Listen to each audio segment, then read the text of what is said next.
Hello and welcome to personal finance bulletin money time. मैं हूं आपके साथ मीनू शर्मा और इस बुलेटिन में मैं आपको बताऊंगी आपकी जेब और जिंदगी से जुड़ी तमाम बड़ी खबरें, जिसमें पर्सनल फाइनेंस, बिजनेस और पॉलिसी से जुड़ी खबरों की हम करेंगे बात। तो चलिए फटाफट शुरू करते हैं इस बुलेटिन में खबरों का सिलसिला।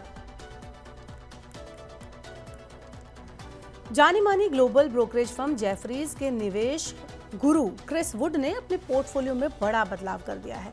उन्होंने रिलायंस इंडस्ट्रीज के शेयर बेच दिए हैं, जो 2025 में अब तक करीब 15% तक चढ़ चुके हैं। इसके बदले उन्होंने अडानी ग्रुप की कंपनी अंबुजा सीमेंट में निवेश किया है। इसके अलावा क्रिस वुड ने एक्सिस बैंक से पूरी तरह एग्जिट किया है और आईसीआईसीआई बैंक, आरईसी और जेएसडब्ल्यू एनर्जी में अपनी हिस्सेदारी भी घटाई है। उनका नया फोकस अब 3 कंपनियों पर है, जिसमें शामिल है अंबुजा सीमेंट, जो कि अडानी ग्रुप की कंपनी है। इसके अलावा एक्जिगो और लेमन ट्री होटल्स। आपको बता दें कि इनमें से हर कंपनी में उन्होंने 4% वेटेज दिया है। चलिए अब आपको बताते हैं, समझने की कोशिश करते हैं कि आखिर ये कदम जो है वो क्यों अहम रहा। तो क्रिस वुड के पोर्टफोलियो के बदलाव को बाजार में अहम संकेत माना जा रहा है। इसका मतलब है कि वो अडानी ग्रुप और नए ग्रोथ सेक्टर्स पर ज्यादा भरोसा कर रहे हैं, जबकि रिलायंस और एक्सिस जो बैंक है जैसे दिग्गजों से फिलहाल वो दूरी बना रहे हैं।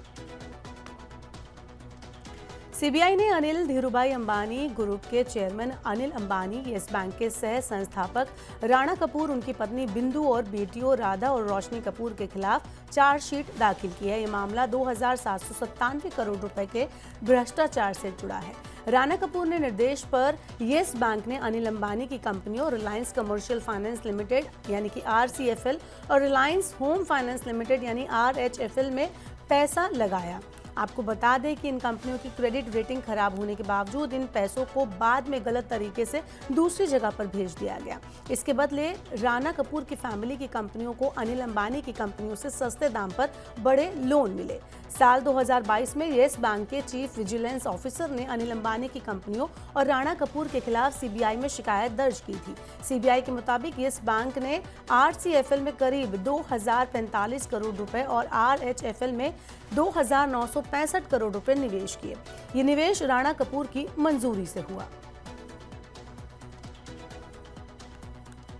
चलिए बढ़ते हैं आगे, बुलेटिन में बताते हैं क्या शेयर बाजार का क्या हाल रहा। तो शुक्रवार 19 सितंबर को 3 दिन की लगातार तेजी के बाद भारतीय शेयर मार्केट टूट गया।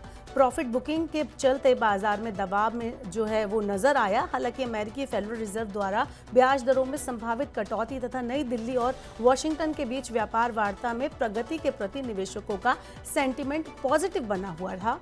लेकिन 19 सितंबर को अगर हम आज की बात करें तो ओवरऑल भारतीय शेयर बाजार में गिरावट दर्ज की गई और निफ्टी 25,350 पर बंद हुआ।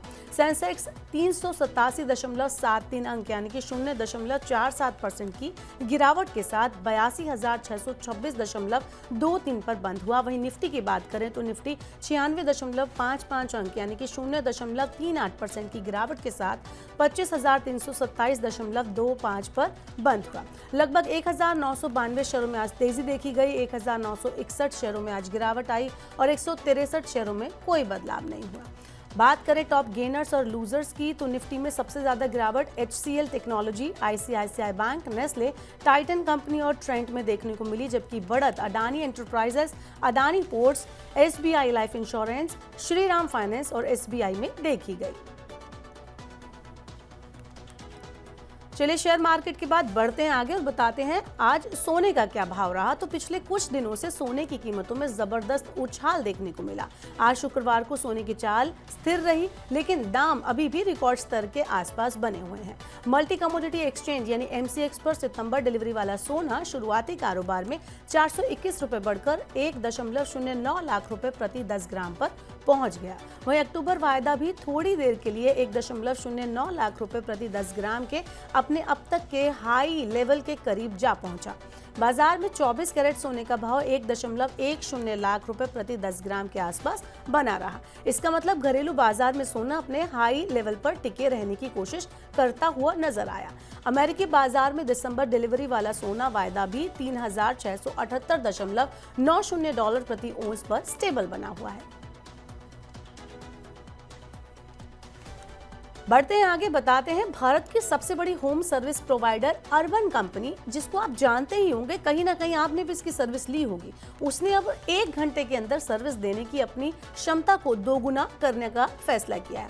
कंपनी के टॉप अधिकारी ने कहा है कि कंपनी उन ग्राहकों को आकर्षित करने के लिए एक प्रयास करेगी जो किराने के सामान से लेकर गैजेट तक हर चीज तुरंत डिलीवरी के आदी है, मतलब हैबिचुअल है। बुधवार को भारत के इस साल के सबसे चर्चित आईपीओ के बाद शानदार कारोबारी शुरुआत करने वाली इस कंपनी ने पारंपरिक रूप से कस्टमर्स को फेशियल से लेकर नल की मरम्मत तक की फैसिलिटीज को बाद के लिए शेड्यूल करने की सुविधा दी है।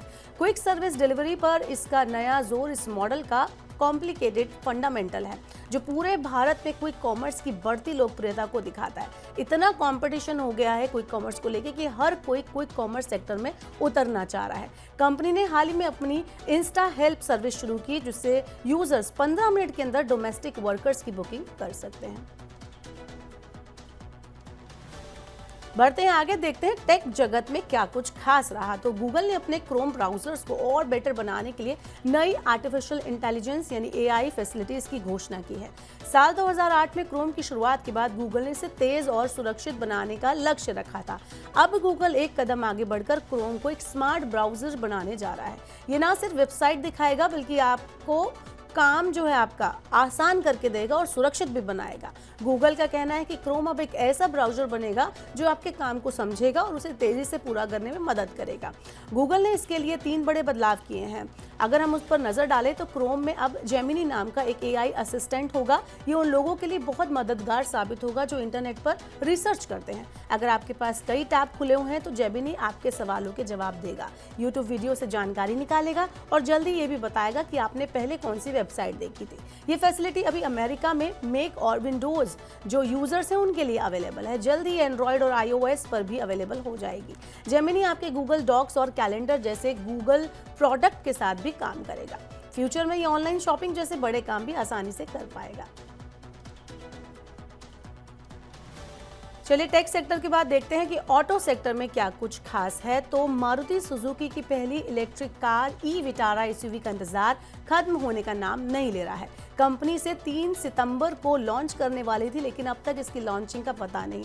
हालांकि अभी देश के बाहर इसकी लॉन्चिंग पहले होती नजर आ रही है, क्योंकि कंपनी ने साफ किया है कि वो जापान के बाजार में ई विटारा को 16 जनवरी 2026 को लॉन्च करेगी। इस कार को कंपनी हंसलपुर गुजरात प्लांट में तैयार कर रही है। ये एक हार्टेक ई प्लेटफॉर्म पर बनाई जा रही है। सिंगल चार्ज पर इसकी रेंज करीब 500 किलोमीटर पर आवर होगी। कंपनी इस पर 10 साल की वारंटी भी देगी। मारुति सुजुकी ई विटारा की एक्सपेंटेड जो कीमतें हैं, अगर हम उस पर नज़र डालें तो सिग्मा 49 kWh की एक शोरूम कीमत 18 लाख रुपए से शुरू होगी। वहीं डेल्टा 49 kWh की कीमत करीब 19.5 यानी 19.5 लाख रुपए से शुरू होगी। और जो जेटा वेरिएंट है वो भी 49 kWh है, इसकी कीमत करीब 21 लाख रुपए से शुरू होगी। इसके अलावा जेटा 61 किलोमीटर पर आवर की जो कीमत है वो 22.50 लाख रुपए होगी। वहीं अल्फा 61 kWh की जो कीमत है वो 24 लाख रुपए से शुरू होगी। सिर्फ जेटा को दोनों बैटरी पैक ऑप्शन में आप खरीद पाएंगे। तो फिलहाल के लिए आज के मनी टाइम में इतना ही। वक्त होगी आपसे विदा लेने का। अब आपसे होगी सोमवार को मुलाकात। पर्सनल फाइनेंस से जुड़ी खबरों को पढ़ने, सुनने, उनसे जुड़े खास कार्यक्रमों को आप देखना चाहते हैं तो मनी 9 के यूट्यूब चैनल को सब्सक्राइब करना ना भूलें। साथ ही आज का हमारा मनी टाइम आपको कैसा लगा हमें कमेंट बॉक्स में नीचे अपना फीडबैक जरूर दें। फिलहाल के लिए इस बुलेटिन में इतना ही। बने रहिए मनी 9 के साथ। नमस्कार, शुभ रात्रि।